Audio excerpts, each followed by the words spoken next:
It's now 3:11, and I'm saying this because I'm already starting to feel sad. That means there's only about 1 hour and 49 minutes left. 49! Exactly. The expo ends at 5 p.m., right? So we'll also end the broadcast at 5 p.m. I'm sad because, look, I had no idea at all that I would come here. We started to realize that there was something interesting and important to be done.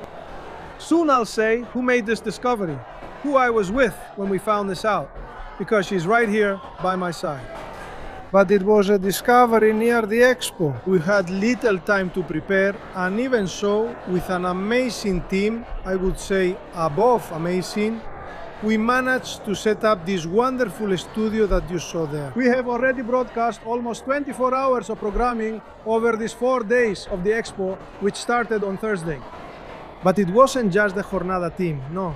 It was also the ExpoCatólica team who joined our team here. We joined them and they joined us, and together we made this studio happen here. I think I can say, as I introduce the people here by my side, Ara and Fabio, that it was a new experience within the expo. But I'd rather hear it from you. Yes, it was a new experience. Thank you very much. Good afternoon to you all. A very warm welcome to you both. Thank you. It was a new experience for us. As I said in the first chat with Rodrigo Alvarez, we would not do the communication part, but not live with interviews, but rather it would be interviews during and after ExpoCatólica, but not live like you are doing. And your presence really made it greater. Thank you very much. Thank you. Sure. Would you like to briefly evaluate the expo? But I'm still, let's say, processing a little. Intoxicated by the good wine we drank. That's good. Wonderful. Your presence greatly enriched the event. And the expo is an incredible thing. The Catholic Church, right? I always do this. When someone talks about the Catholic Church, I ask which church they're talking about. Because it's so diverse that every year, with each edition of the fair, we still keep having surprises, and good surprises. It's a very enriching experience to participate, and in my case, to be leading this event. What stands out from this year? What are this year's highlights? Besides the studio, no doubt about it. We really had the Arena do Carmo up here, right? On the upper floor. Very cool. Was it really new? I knew it. It's new. It was the first edition. You walk by and hear someone interesting speak. Yes, and sometimes a very famous person is right there among the people. Very good. And people buying and touching her, and she's giving a lecture, and the audience is sitting and listening. It's incredible. This is ExpoCatólica. It's about making people meet those they know, the famous priests, the artists, the singers. I always say that over these years, right, more than 20 years, I've made many friends through Catholic music with several singers. And when they arrived, I would say, "Where's the dressing room?" I would say, "Look, ExpoCatólica isn't for you, because there is no dressing room here." It's really about them walking through the hallways. The stage is low. I don't know if you got to see the music stage. It's a low stage where the audience can be practically on the same level, in the same vibe as the singer. And to arrive and have him walk through the hallways. So ExpoCatólica has been like this for a few editions now, and we keep innovating, like with Arena do Carmo, as I mentioned, which was about Catholic communication and Catholic education. And this year as well, strengthening the film festival too. I think it's an important topic. It's something we have to keep making happen, and we have to keep pushing for it.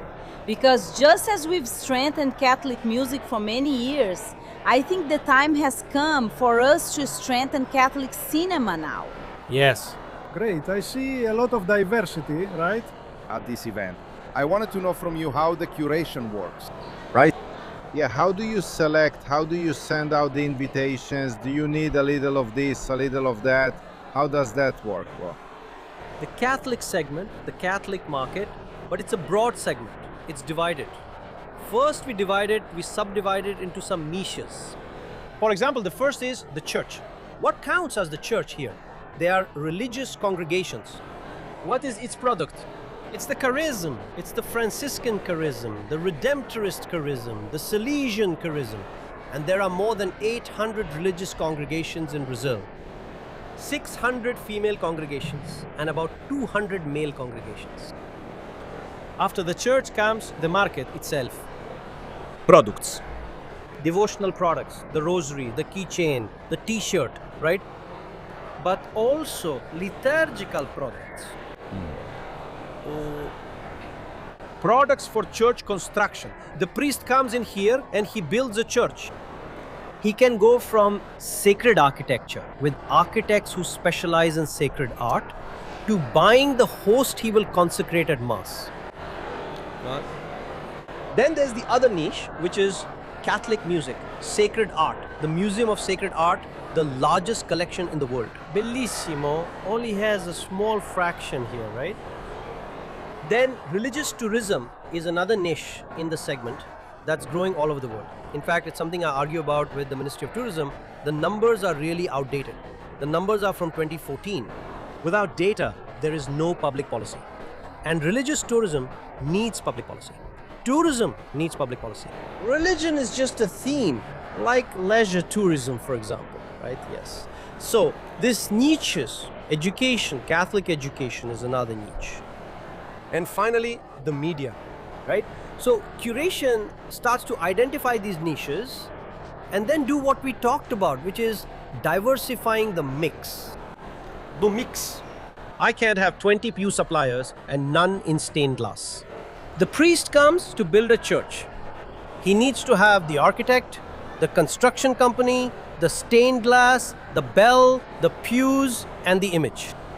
So we try to diversify this niche so that the experience for those who come to buy is as complete as possible, right? You then continue negotiations with the church along with all the sectorization. Right? Some things are sectorized, some aren't. This mess is kind of intentional. Why not put all the stained glass exhibitors in one place? Then it gets monotonous. There are some companies. That shouldn't be placed together. And it's even bad and embarrassing. For example, we usually separate travel agencies because with travel agencies, if it's about the pilgrimage, Rodrigo is doing the pilgrimage with agency X. The other one wanting to talk to Rodrigo won't go to the one next door. It gets awkward. So our team already helps with that too. Another thing we also try to keep a little apart is the bells because of the noise, right? They need to sell, but the incense... Right. They burn the incense. Incense can't be near either, right? Incense has a technical requirement from the fire department because everything has to be safe, right? For example, the pavilion has a fire prevention system that is triggered by smoke. Yes. So you have to be careful about that. You have to be careful. But these are specific issues. The people who sell sound equipment, the priest comes to buy sound equipment for the church. He has to test his sound system. Who sells sound equipment here? There were 4 companies. Right? We have about 4. I realized I didn't see everything. Since I didn't walk much, I came back here without seeing it all. There is equipment. I didn't see it. I just know about the equipment. I saw where the bells are. There are 3 or 4 bell companies. He didn't see and didn't hear. No, because I think it must be far from us. Yeah, they're down there. But there were some young people here next to us that I heard shouting. The youth, always shouting and making noise. And this relationship with the market is interesting. For example, the companies that sell sound equipment, there isn't a specialized sound equipment company, right? There's no such thing as Catholic sound equipment. Yes. But they sell to a lot of churches, right? And that's it. Technology equipment always has to be up to date, right? It gets better, of course. And then they come to supply it. So the partnership, for example, all the sound systems in the auditoriums, in the cinema, which require quality sound, right? These exhibitors provide them. So inside, they do the demonstrations. Otherwise, imagine 5 or 6 sound companies at the booth, testing equipment for the priest to check. Was there any sector that had never participated before but did this time? I think the internet sector grew a lot, technology grew a lot. The technology sector used to be here, but not on the scale it is now. What kind of services are being offered? Man, you have what the market calls CRM, ERP, right, which manages clients, leads, right? We have a technology company specialized in lead capture, right? Which is for reaching potential parishioners. We have a company specialized in ERPs, tax and accounting for the financial and accounting management of the parish. It only works with churches because there's civil and tax law, but there's also canon law, right? We have a company, a technology company for catechesis, a company that does e-learning to provide digital catechetical content. Do you know how many churches provide Catholic catechesis in Brazil, Rodrigo? Do you have any idea? By the sound of your voice, I'm going to say it's dozens. Tens of thousands, right? No, I'm just ballparking it. Dozens. Me? Tens of thousands was just being polite. Sir, Brazil has around 3,000 Catholic primary schools, secondary schools, and colleges in traditional education. They educate 4 million students, 20 of them because they are philanthropic CIPs, quality education, Catholic ethics, and philanthropy. In catechesis, which has nothing to do with formal schooling, elementary school, traditional education, we have calculations based on the Catholic Church's census that we used to do. Since the Church has its own census, that 8 to 10 million people are in catechesis today. Today. In other words, there are 10 million people studying. Although we don't say that the catechist is a teacher, that there's a calling, a vocation there, and the person in catechesis is not a student, the methodology is pedagogical, right? And for that, you need the system. Impressive. It's distance learning, it's school management, still along the lines of technology. There are people who specialize in Catholic events. There's an app for selling event tickets. There's a Catholic dating app. They were launching a dating app. And this priest, Father Rafael, who made the dating app, right? The Catholic Tinder, right? It's a completely homegrown invention. Is that it? Yeah, it is. 10 years ago, he was a young man who welcomed us at the reception of ExpoCatólica. Look at that! At the reception of ExpoCatólica, Father was welcoming people, singing and talking with, which was the Alliance of Mercy community, and at that time he was in the community as a missionary. And today he is here as one of our exhibitors. Now, tell us, how was it? How can we compare the first edition with this one? Wow, 19 years ago. It was tense, it was really tense. Imagine arriving as a young dreamer. I was 33 years old, and Kiara and Fabio Castro were a young lay couple coming to the church, a young couple, lay people, and saying, look, we're going to organize a business fair for the Catholic Church. Even today, there's still a lot of restrictions. We were still talking about marketing as an anti-Catholic brand. Anti-Catholic brand. We're not very brave. Right? There is a Congress, now in its 30th edition, from the Brazilian Institute of Catholic Marketing. And didn't that happen this week too? Did it happen this week? The 30th edition took place. And they came. Catefilho is a very Catholic marketing professional. And he wanted to bring applicable marketing concepts like relationship building to the Catholic Church, right? But the terms don't really go together, right? Catholic marketing is already contradictory in itself. We're a trade show, right? A business trade show. It was very difficult, but we were really lucky. Because at the time, there was a man who was very loved by the church, whose name was Jair Canizela, who has already passed away. Jair Canizela was the president of Grupo Loyola, which I see is sponsoring you here, Livraria Loyola. Grupo Loyola, which has distributors, bookstores, the largest online retailer in Brazil, and in short, is a large network of Catholic products, and the literary market was and still is one of the most respected. No one entered the Catholic market without going through him. There wasn't as much internet as there is today. And Jair Canizela, he said, I'm gonna take the risk, right? He made some demands like this. Did they scare you? Was he your first sponsor? He was the first. They were partners. Then he said, now I want to be a partner because then the market will come. He said it. He believed in the project so much that he said that. And he was already an older man at the time. So much so that he passed away soon after the partnership. He supported the idea and brought the church. After the church came, then things started to grow. It was challenging. One more. Loyola was our partner until 2009.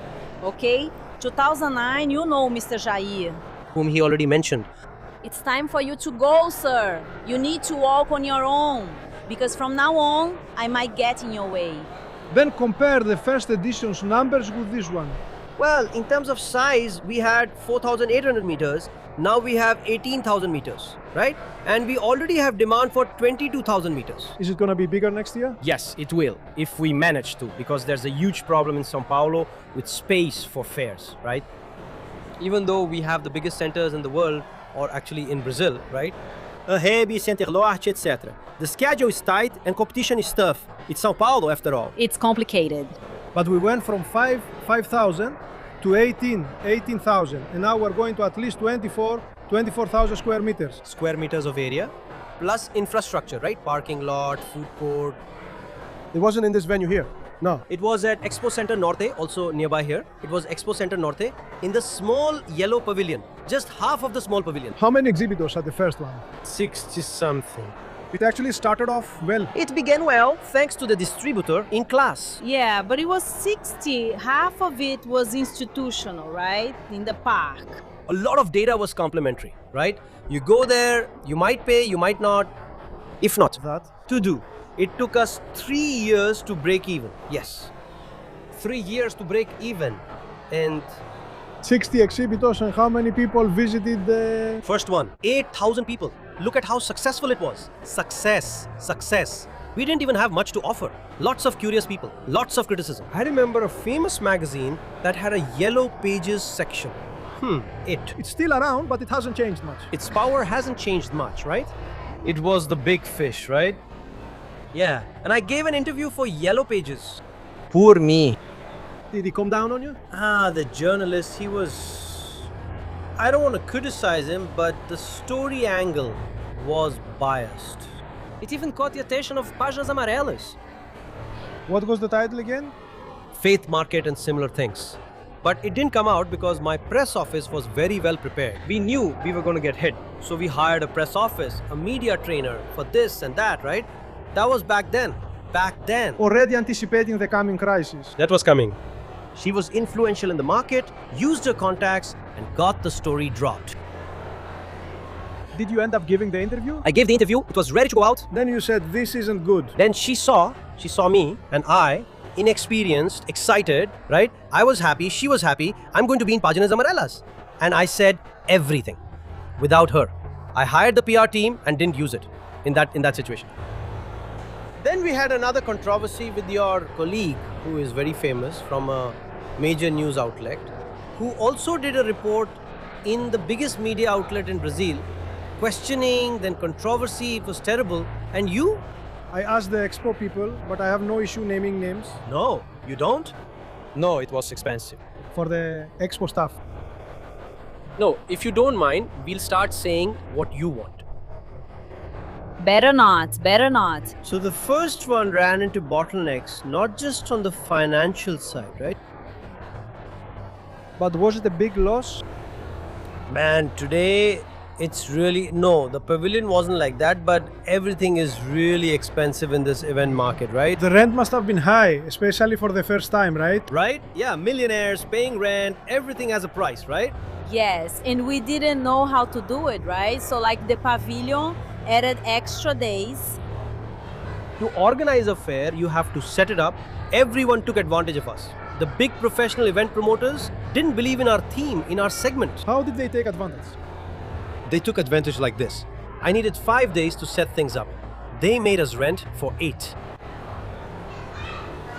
Today, I can take all of this down in 18 hours. Yeah, I used to rent it for 48 hours. We deliver the pavilion tomorrow at 5 p.m. and it's cleaned. And how long before did you get it? We got it 4 days in advance. 5 days, Saturday. That was the setup time, We set it up and then the exhibitor arrives. everything has to be ready for you to equip and decorate your studio, right? So the challenges are, we talked about the size of the audience. Yeah, business-wise, it's hard to measure because the industry doesn't provide reliable information. We have billion-dollar estimates, right? But what I see as really interesting is that it's managing to update itself. For example, we brought the Seu Gabarito podcast here, right? High level. We're raising the bar. Technology is entering every field. Also in the church, it's coming here too. Artificial intelligence.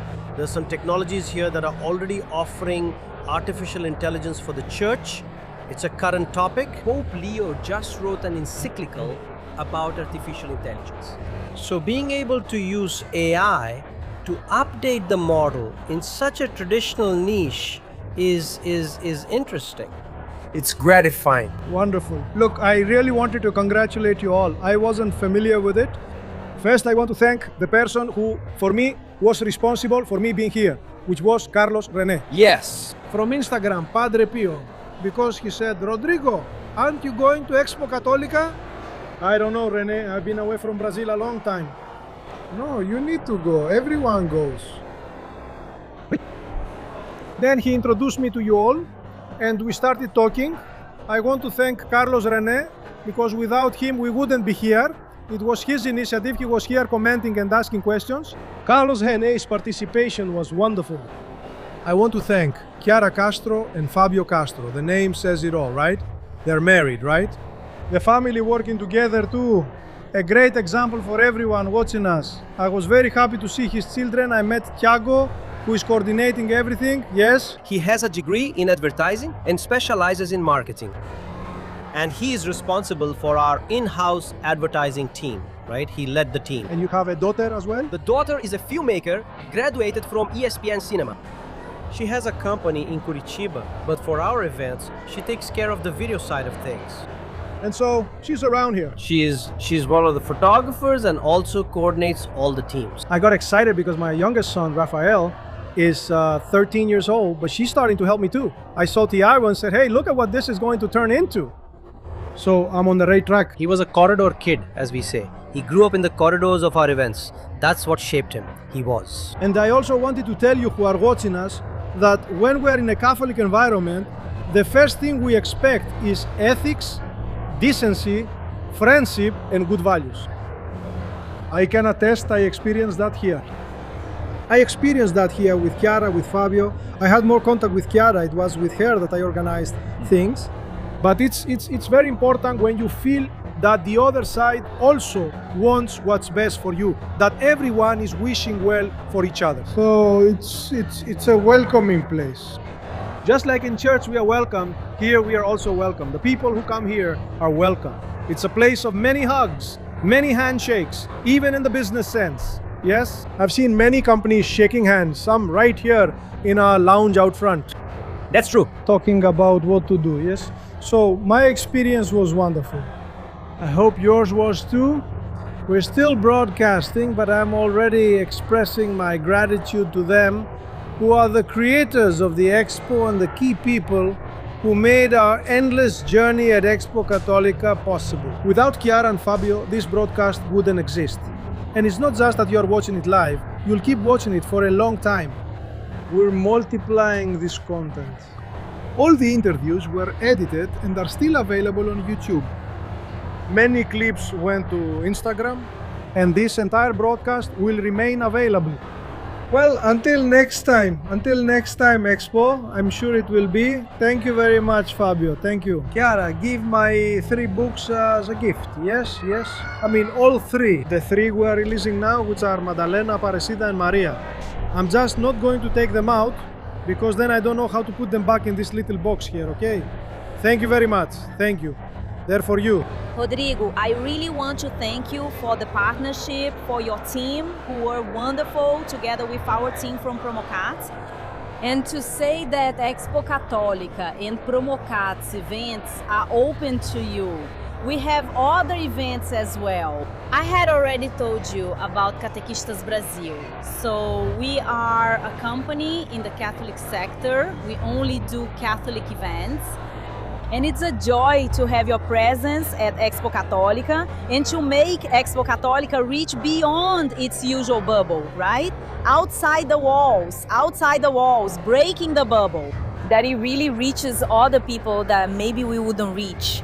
So I thank you all from the bottom of my heart. Thank you very much. I'm very happy to be able to contribute a little. But I also want to thank you all very much. It was an honor to be here. It was a joy. Thank you very much. Thank you very much. Very well. It's 3:35, so there is 1 hour and 25 minutes left. While Alvarez is signing here, autographing the books, there is still 1 hour and 25 minutes to steal my pen. That's right. 1 hour and 25 minutes of live broadcast here from Jornada Infinita at ExpoCatólica 2026 here in the North Zone of Sao Paulo. Now we're going to bring you a report that Poliana Barros did about what we mentioned just now. Hey Alvarez, did you only give a gift? Didn't you give another one? What is the gift? Is there another one? Will you give it now? I'll give it to you. Leave everything for you to give here. Here, look. Customized for dear friends of Milagros, okay? Our sponsor. Real friends, right? Yes, in action, in here. For you guys here, look. Look, ask Martinho. Have you interviewed Martinho yet? No. But I already have. Many times. But you have to interview him again and ask him how he started at ExpoCatólica. Martinho! Where is he? Martinho! Oh. Hello, she wants to interview you. Come, I want to interview you. Let's break protocol. This way. Sit here. Come here, look. My God. Come here, come here. Take my place here. Let's break protocol. I didn't know Martinho was here, but I want to get started. Talking about you, I said. Call him over. But I want you to tell Rodrigo how you started at ExpoCatólica. How did I sell it to you? It was different because I was a saleswoman, Rodrigo. And I was the one who sold him the space. Please, Martinho. No, I mentioned it. He had no money and didn't sell anything that day, did he? No, he had money. She lost a sale. I didn't have money. I would need to sell. What happened was this. I really wanted to take part in ExpoCatólica. I had visited the first edition and I said I have to be there. But the company, as I said before, I spent 6 years in the red. The company was just starting out. And then I went to negotiate with Kiara, right? And I arrived. You can tell it here. We don't hide it. You can tell, right? I said, Kiara, I can't pay because the right thing is to pay in advance, right? I said, no, you'll get paid after the fair. Okay, the check would bounce. She gave me a bad check without having money. And then we started arguing. She, gave me the whole speech. I said, here's the thing. I signed 5 because it's to pay in installments, right? No, because I also told you, I said, Rodrigo, I said, Martinho, I'm sure this place is going to be amazing. You went, it was at the first visit. You've been here for 18 years. Yes. So he didn't want to go to the spot I had picked out for him. Then I said, put down a red carpet, it'll attract attention. And you come. He said, I'm not going to sell anything. So I said, do this then. I knew he didn't have any money. I said, did you know? I thought I was fooling you. So I said, then do this. Join the fair. If you sell it, you pay me. If you don't sell it, you don't pay me. I went for it. I took a risk. I was a saleswoman. And then he gave me signed blank checks. He gave her a signed blank check. I said, look at this.